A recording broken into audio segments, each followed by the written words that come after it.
Y'all thought Soulja Boy was just beefing with Marlon Wayans? Nah, this man's fighting his own closet full of skeletons and losing badly. What started as a little radio comment has now exposed years of Soulja's most hidden secrets. And trust me, they're messier than we ever imagined. What were your thoughts when 50 Cent blamed the second season ratings dip on gay stuff?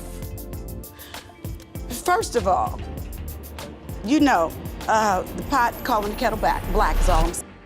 Let's skip all the basics. Y'all already know Soulja performed at some crypto event during Trump's inauguration weekend and that Marlon casually dismissed him in a radio interview. Soulja Boy, he been canceled. Nobody cares Soulja Boy. Soulja Boy better go to get that check. Yeah, I don't think he had hits in. It's been a minute. It's been a while. But what you might not know is why Soulja's reaction was so explosive. See, when someone's hiding as much as Big Draco, any little dig feels like a potential exposure. That's why he immediately jumped on X with this comeback. I can't believe I'm arguing with a that dress up like a white chick. What the F is wrong with me? Marlon, being a comedy veteran, clapped right back by attacking Soulja's carefully constructed image. And man, did that image unravel fast. The industry been whispering for years about Soulja's contradictions. First, there was that interview William DeBattis did on Tasha K's podcast. Man came through with receipts about his alleged encounter with Soulja. And I loved it. I had some it was Louis, it was everything, and it was perfect. And he was like, take this, you white, right? Like he kept, like he's very like into like the race play stuff. But here's the thing, I don't know if this was really him or it was like drunk him. William gave specific details about Soulja's condo layout, named bottles in his liquor cabinet, and even described tattoos that are not visible in public photos. That's the kind of specific tea you can't just make up. And this wasn't an isolated incident either. Vivica Fox dropped similar hints years ago when discussing that XXL cover with Soulja Boy and 50 Cent. When asked about 50 blaming ratings on quote-unquote gay stuff, she hit him with, what were your thoughts when 50 Cent blamed the second season ratings dip on gay stuff? First of all, the pot calling the kettle black is all I'm saying. That's basically code for, I know what these men are really doing. And Vivica ain't new to this game. After all, she's been around long enough to see behind all of the industry curtains. Now connect these dots to Soulja's extreme reaction to Marlon's comments. Going from zero to transphobic in 60 seconds, classic projection, attacking others for what you're insecure about yourself. But this beef hit a whole different level when Marlon dropped that country diss track. Bruh, when this banger hit the internet, it should have been game over. Soulja Boy's on Krenak and meth. I can smell it on his breath.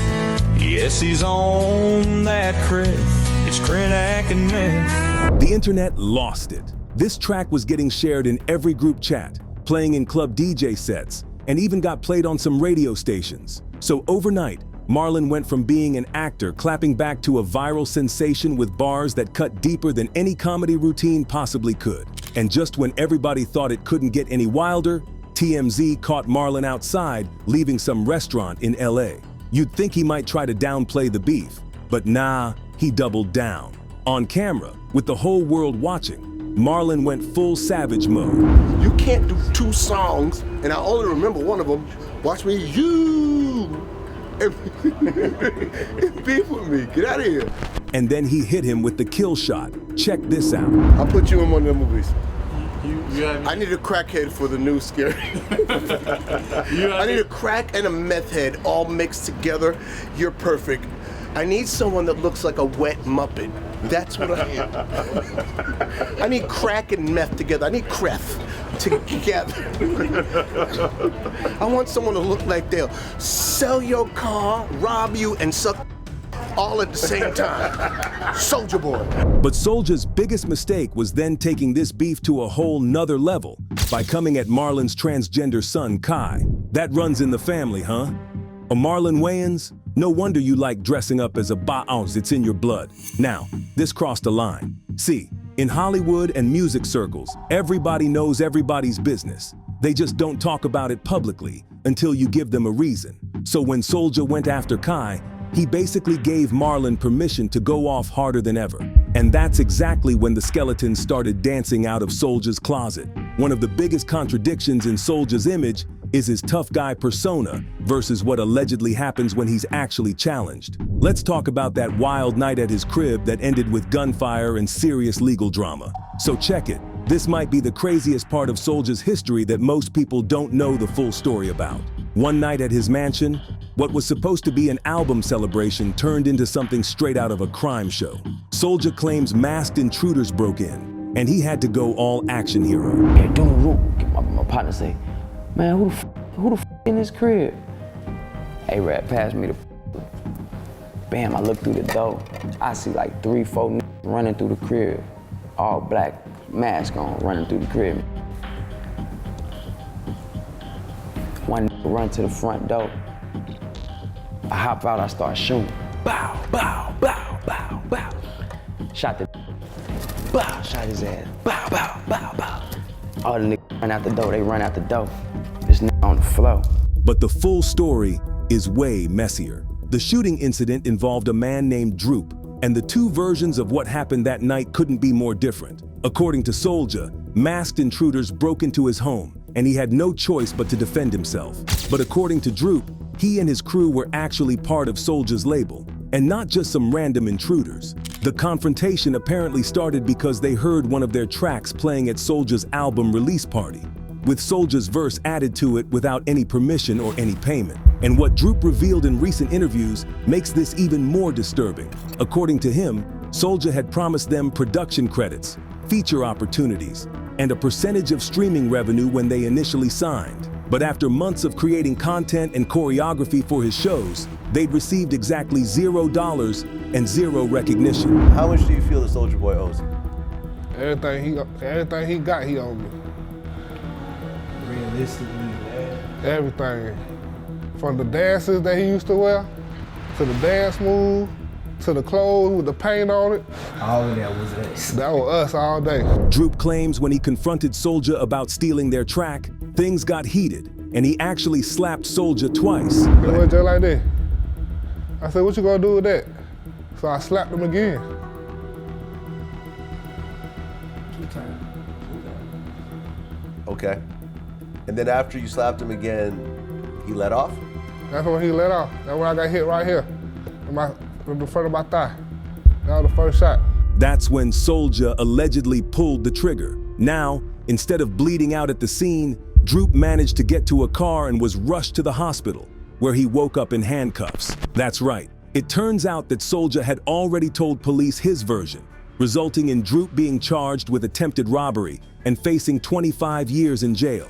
And the inconsistencies in Soulja's initial police statement are wild. He first claimed 5 masked men broke in, then changed it to 3. And the description of the alleged weapons kept changing with each interview. But Droop hired powerhouse attorney Brian Steele, Young Thug's lawyer, who quickly exposed the lack of evidence. The prosecution's case fell apart, and Droop ended up serving just 1 year total, including the 9 months he'd already spent locked up. And what's crazy is that Soulja's former right-hand man, AAB, actually backed up his story, even though they had fallen out long before. His voice was reportedly shaking when describing the masked intruders, suggesting something traumatic definitely happened that night. But the streets still have questions about who's really telling the truth here. This pattern of exploitation extends beyond just Droop's situation, though. Multiple artists who've worked with Soulja say the same thing. Soulja lures them in with promises of exposure, production, and payment that never end up happening. Meanwhile, their work gets used and credited to Soulja, and even his business practices look like they're following the same pattern. Remember when he claimed to be the first rapper to launch a gaming console? Turns out, it was just a rebranded Chinese emulator with inflated pricing. Or when he claimed to own a massive mansion that turned out to be an Airbnb rental. And now, with the whole Trump inauguration crypto event, where he basically said that he only answers to the highest bidder. They paid me a bag. Obama ain't never put no money in my pocket. Kamala ain't never put no money in my pocket. Trump put money in my pocket. All these contradictions help explain why Marlon's roasts hit so hard. He was highlighting the flash-in-the-pan nature of someone who's spent more time claiming to be the first to do things than actually building a sustainable career. And this is exactly why Soulja rushed to delete all his tweets as soon as it became obvious that he was losing. I apologize for crashing out.